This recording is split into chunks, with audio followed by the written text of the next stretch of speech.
जय सीताराम। आज आपके सामने श्री रामचरितमानस की कुछ चौपाइयों के माध्यम से आपको जीवन की वास्तविकता में कुछ बताना चाहता हूँ।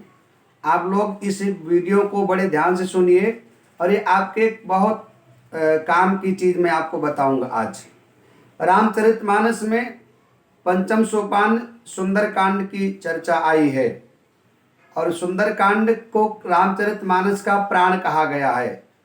तो अक्सर में हम लोग सुंदरकांड का पाठ करते तो हैं, परंतु उनके भावों को हम बहुत कम समझ पाते हैं अथवा समझने की हम कोशिश नहीं करते हैं। तो रामचरितमानस में जो पांचवा सोपान सुंदरकांड है उसको कहा गया है कि कलयुग की औषधि है। इसमें हनुमान जी महाराज की कथा आई है और हनुमान जी महाराज के पौरुष की बात आई है, उनके सामर्थ्य की बात आई है, उनके साहस की बात आई है, उनके शक्ति की बात आई है, उनके भक्ति की बात आई है, उनके पुरुषार्थ की बात आई है, उनके निडरता की बात आई है। जी हाँ, हनुमान जी महाराज कलयुग के प्रत्यक्ष देवता हैं। वैसे तो उनके विषय में गोस्वामी तुलसी बाबा ने लिखा है कि चारों युग प्रताप तुम्हारा है प्रसिद्ध जगत उजियारा। वो तो चारों युगों के देवता हैं, लेकिन कलयुग में यदि प्रत्यक्ष प्रमाणित कोई बड़ा प्रबल मजबूत देवता है तो श्री हनुमान जी महाराज है, जिनका अध्ययन करने से आपको मालूम होगा कि उनके जीवन में क्या क्या विशेषताएं हैं।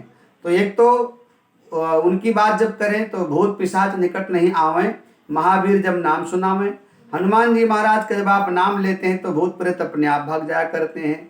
उनके विषय में यदि हम बात करें तो संकट कटे मिटे सब पीरा, जो सुमिरे हनुमत बलबीरा।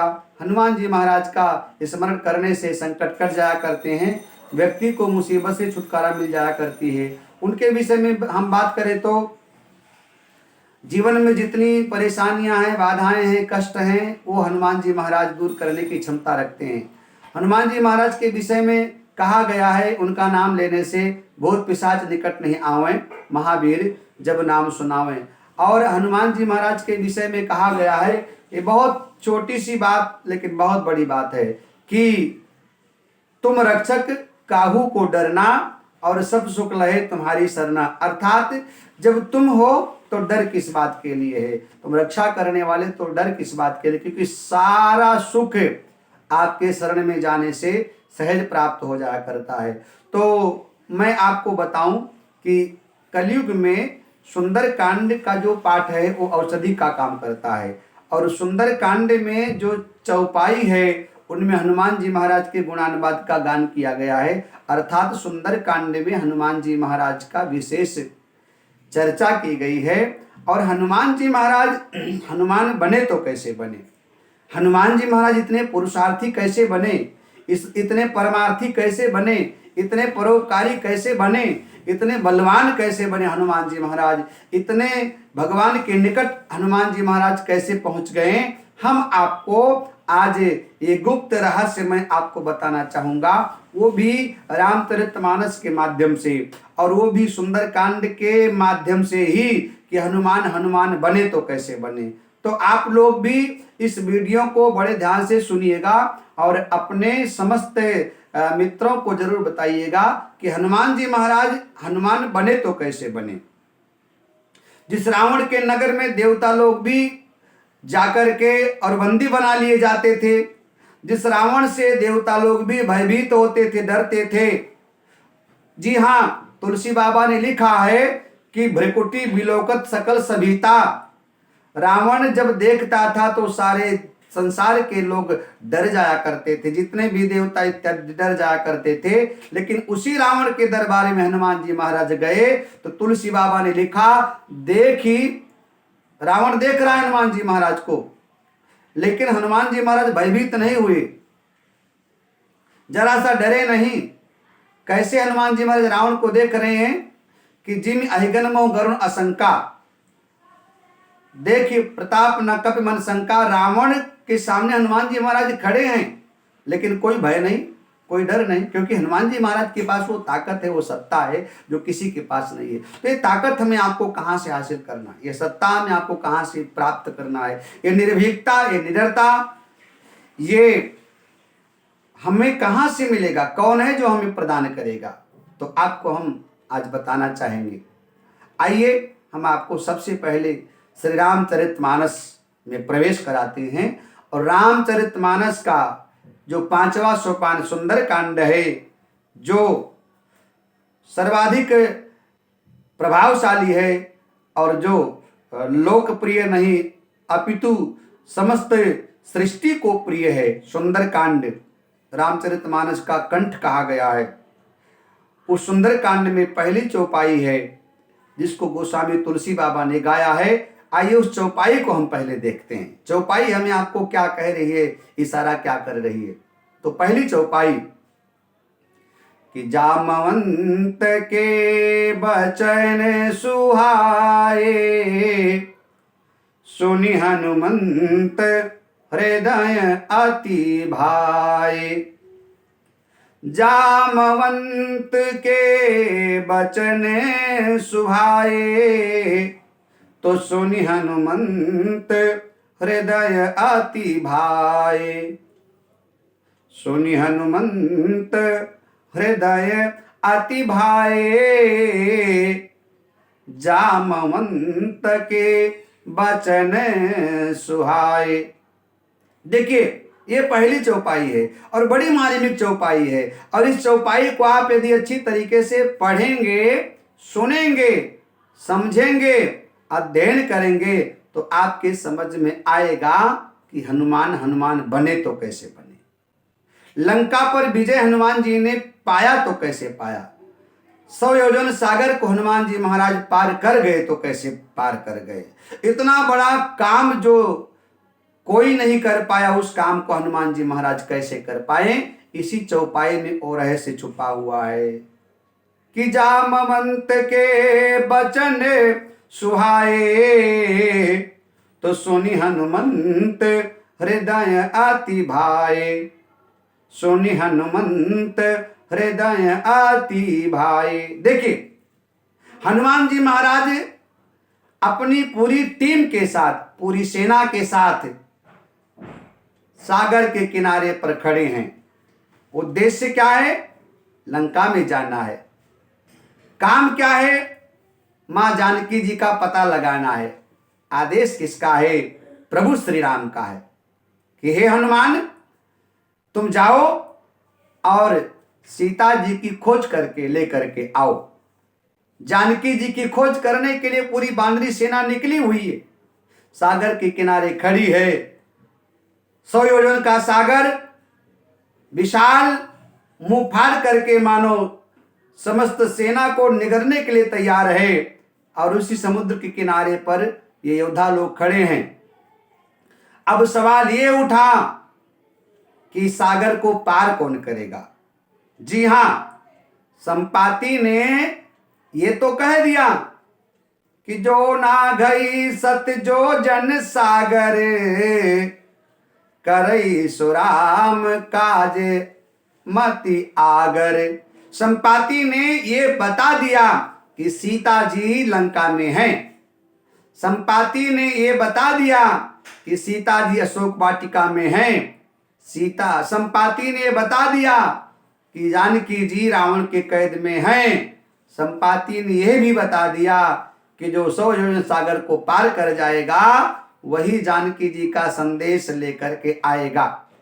अब बानरी सेना के बड़े बड़े योद्धा हैं, जिसमें जामवंत जी महाराज हैं, जिन्होंने पूरे पृथ्वी का परिक्रमा तब लगा लिया था जब भगवान विराट बने थे।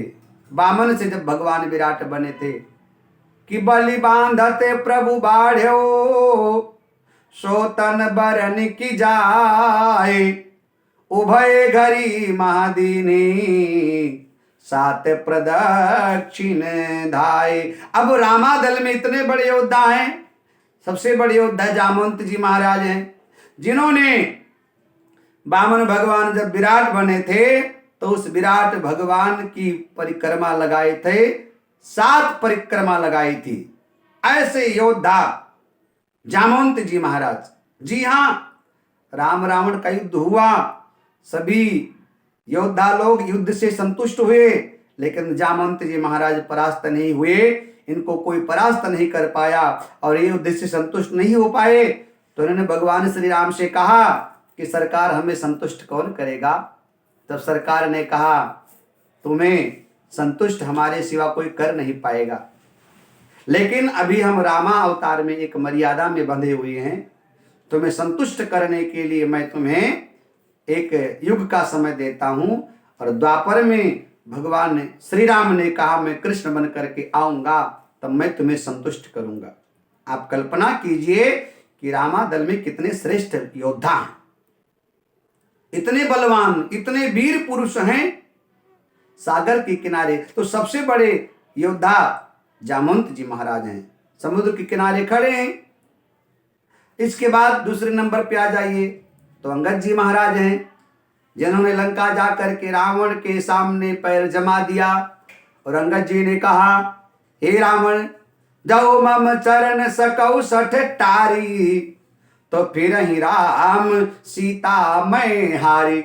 वो अंगद जी महाराज जिन्होंने रावण के सामने रावण को भरी सभा में ललकारा, और रावण जब अंगद जी को कटु शब्द का प्रयोग करके उकसाता है, तब अंगद जी महाराज ने रावण के सामने चुनौती पेश कर दिया और कहा कि हे रावण, तुम्हारी सभा में कोई भी योद्धा यदि हमारे पैर को आकर के जरा सा हिला दे तो मैं वादा करता हूं भगवान श्री राम वापस लौट जाएंगे। मैं वादा करता हूं जो मम चरण सकौ सठ टारी, तो फिर ही राम सीता मैं हारी। भगवान श्री राम वापस चले जाएंगे। तो वो अंगद जिनके पांव को मेघनाथ समझोधा बड़े बड़े योद्धा करके उठाने लगे, लेकिन अंगद का पैर हिला नहीं। अंत में रावण खुद आता है, और रावण जैसे अंगद के पैर को पकड़ करके उठाना चाह रहा था, चतुर अंगद ने अपने पैर को झटपट हटा लिया, और अंगद ने रावण से कहा अरे मूर्ख रावण, तू मेरे पैर मत पड़, पैर पड़ना है तो जाकर के भगवान श्री राम के पैर पड़, वो तुझे क्षमा कर देंगे। ऐसे महान योद्धा अंगद जी महाराज, जिनको लंका में किसी ने उनके पैर को उठाने की हिम्मत नहीं जुटा पाई। एक से एक बढ़कर योद्धा रामादल में है। फिर नल और नील की बात कौन करे, जिन्होंने पूरे समुद्र के ऊपर पुल ही बना दिया। फिर एक से एक बढ़कर के जामवंत, नल, नील, उसमें और आइए तो सुग्रीव जी महाराज जो बाली के भाई हैं। तो रामादल में एक से एक योद्धा हैं, लेकिन अब समुद्र के किनारे सब खड़े हैं। तो सागर 100 योजन का विस्तृत है। अब सागर पार करना, फिर लंका में चतुराई से जाना, और राक्षसों के नगरी में जाकर के गुप्त रूप से वहां का भेद लेकर के सीता जी का पता लगा करके और राक्षसों से बच करके वापस 100 योजन सागर को पार करके फिर आना, तो बहुत बड़ा कोई बुद्धिमान होगा, बहुत बड़ा कोई बलवान होगा, वही व्यक्ति कर पाएगा। शत्रु के नगर में इतनी मेहनत से जाना, फिर वहां का भेद लाना, फिर वहां के लोगों से बच करके रहना, फिर गुप्त रूप से मां जानकी का पता लगाना, फिर सागर को पार करके आना, ये कोई बहुत बड़ा चतुर और बहुत बड़ा योद्धा ही कर सकता था। तो अब समस्या यह है कि सागर को कौन पार करे। तो सबने अपने अपने मति के अनुसार अपनी अपनी क्षमता को व्यक्त किया। कोई कहता है मैं इतना जाऊंगा, कोई कहता है इतना जाऊंगा, कोई कहता है इतना जाऊंगा। और जब लगभग में सभी योद्धा लोग अपनी अपनी सामर्थ्य के अनुसार अपने अपनी वीरता को पेश करते हैं, तो जामवंत जी महाराज ने विचार किया कि वास्तव में ये काम कर कौन सकता है, ये काम कर कौन सकता है। तो जामवंत जी महाराज ने चारों तरफ दृष्टि डाल करके देखा, तो जिसको ये काम करना था वो एकांत में बैठा भगवान का भजन कर रहा है। राम राम राम राम। जामवंत जी महाराज ने जाकर देखा श्री हनुमान जी महाराज भगवान का भजन कर रहे हैं। कोई चिंता नहीं, कोई फिक्र नहीं, क्योंकि हमें चिंता नहीं उनकी, उन्हें चिंता हमारी है। हनुमान जी महाराज भगवान का भजन कर रहे हैं। अब जामवंत जी महाराज ने जाकर हनुमान जी को देखा। हनुमान जी महाराज की बल और बुद्धि को याद कराने का जामवंत जी महाराज ने प्रयत्न किया। तो जामवंत जी महाराज ने हनुमान जी को कहा, जामवंत का सुन हनुमाना, का चुप साध रहो बलवाना, पवन तने बल पवन समाना, बुद्धि विवेक विज्ञान निधाना। अरे कौन सो काज कठिन जग माही, जो नहीं होत तात तुम पाही, राम काज लग तव अवतारा, सुनते भयो पर्वताकारा। कनक भरण तन तेज विराजा, मानो अपर गिरिन कर राजा, सिंहनाद कर बारहि बारा, लीलौ नागौ जल्द दिखारा। जामवंत जी महाराज ने हनुमान जी महाराज के बल को याद दिलाया, हे हनुमान, तुम्हारा संसार में आने का एक ही उद्देश्य है, भगवान श्री राम के कार्य को करने के लिए, और चुपके से यहां बैठे हुए हो। जैसे हनुमान जी ने सुना कि मेरा संसार में आने का काम केवल राम का काज है, तो हनुमान जी महाराज खड़े हुए, उनका शरीर विस्तृत हुआ और उनकी जो वीरता है वो सब ने देखा। खड़े हुए तो इतना विराट शरीर था कि उनका जो मुकुट था आसमान को, आकाश को स्पर्श करने लगा। और हनुमान जी महाराज प्रबल वेग में आकर के जामवंत से कहते हैं, हे जामवंत, तुम मुझे बताओ करना क्या है, जो उचित हो मुझे बताओ। जामवंत मैं पूछो तो ही उचित सिखावन दीजो मोही। क्या करना है मुझे?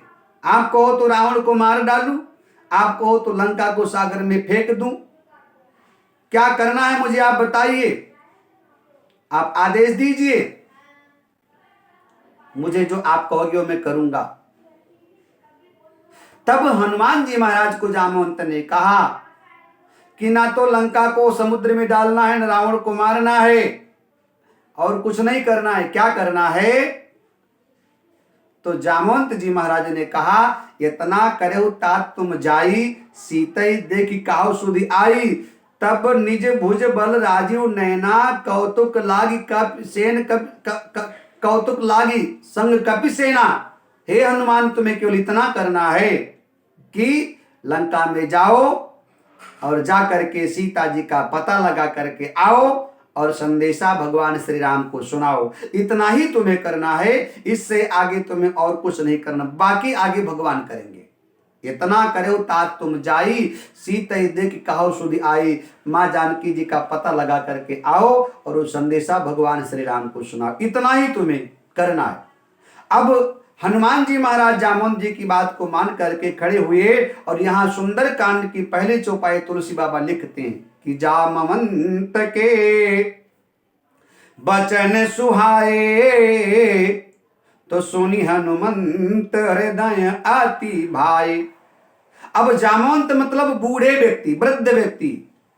देखिए हनुमान जी महाराज लंका गए तो कैसे पहुंचे, हनुमान बड़े तो कैसे बने, क्योंकि यहां पहली चौपाई में उसका दर्शन आपको मिल रहा है। जामवंत मतलब वृद्ध व्यक्ति, जामवंत मतलब बूढ़ा व्यक्ति, जामवंत मतलब घर का गार्जियन, जिम्मेदार व्यक्ति, जामवंत मतलब हमारे पिता और माता, जामवंत मतलब हमारे गुरु, जामवंत मतलब हमारे से बड़ा, जामवंत मतलब हमारा आदर्श, जामवंत मतलब घर का वृद्ध व्यक्ति, बड़े बूढ़े।